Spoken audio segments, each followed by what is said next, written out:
Hello, welcome back to Lakeside Farm. Today I want to discuss something that has been confusing a few farmers, and that is bucks or male goats in your flock.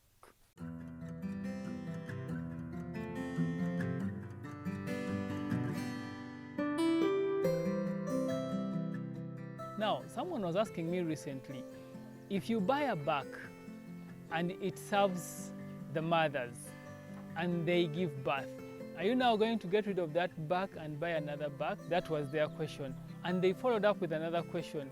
Won't it become expensive if I got rid of that buck to look for another buck? Because truth remains that these bucks are very expensive if you are to get a good one, especially if it's a pure or when it has a very good percentage of the exotic blood.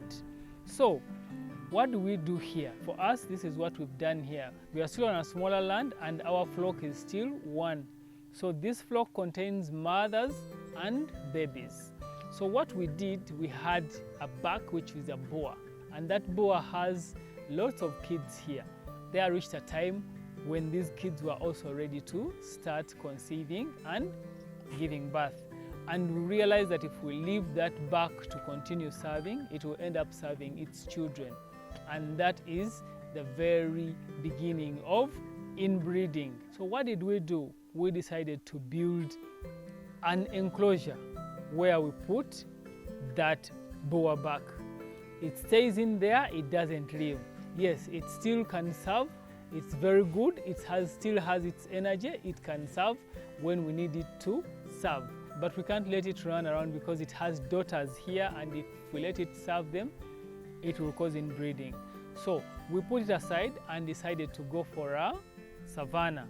What we are aiming for right now is having goats that have very good percentage of the exotic breed, that can grow faster and that can add on more weight, so that when we are selling them, we sell bigger goats, and when we are selling them, we sell them faster. We don't have to wait for a year or so, because these exotic goats grow faster, and in about 6 months or 8 months, you are ready to sell and start making money. Now, this is what we are going to do. When we finally move, we are going to get all those kids that were fathered by the boa separate and put them in a separate herd. So we are going to have 2 flocks.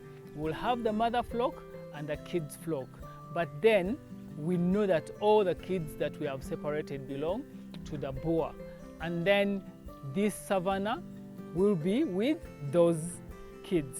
And the boa will continue serving the mothers that we have, because they have no blood connection with that boa whatsoever.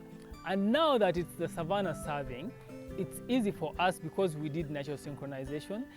We know that all those babies that are going to be born will belong to the savanna. So we will leave them in the mother flock because they are kids of the savanna. And then the boa will come back to the mother flock when we finally move and we have separated our flocks. So all the kids that belong to the savanna will stay with the boa, and all the kids that will belong to the boa will move to the savanna side.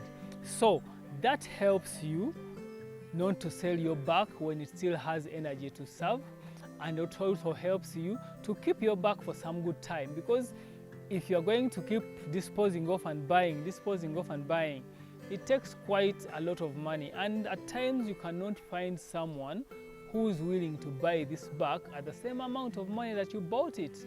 Secondly, sometimes you may fail to find someone who is willing to take it for breeding, and you have only one resort, which is selling it to those who are going to slaughter. And the way you know people who slaughter, they won't give you the same amount of money as those who are going to breed. So that is what you do.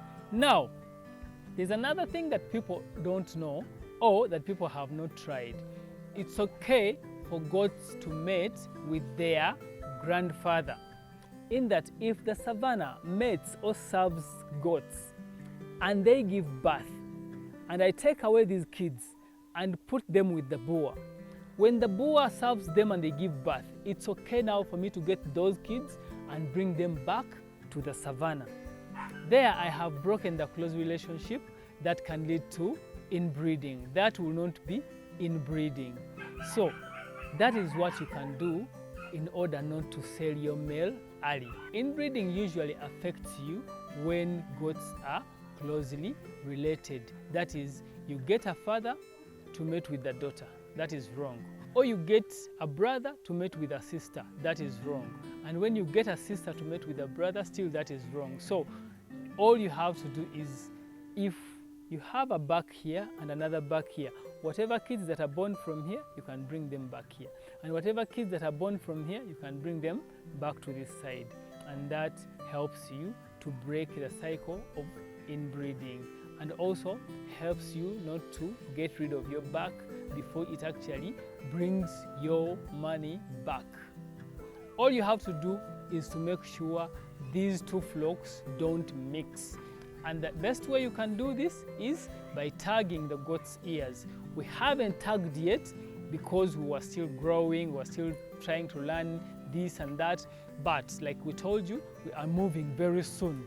And when we move, the first thing we will do when we get there is to tag all the goats, because we know who the father is and who the mothers are. We will be able to avoid inbreeding, and we will be able to keep our bucks for some good time. That's all we have for you this time. Until next time, see you then.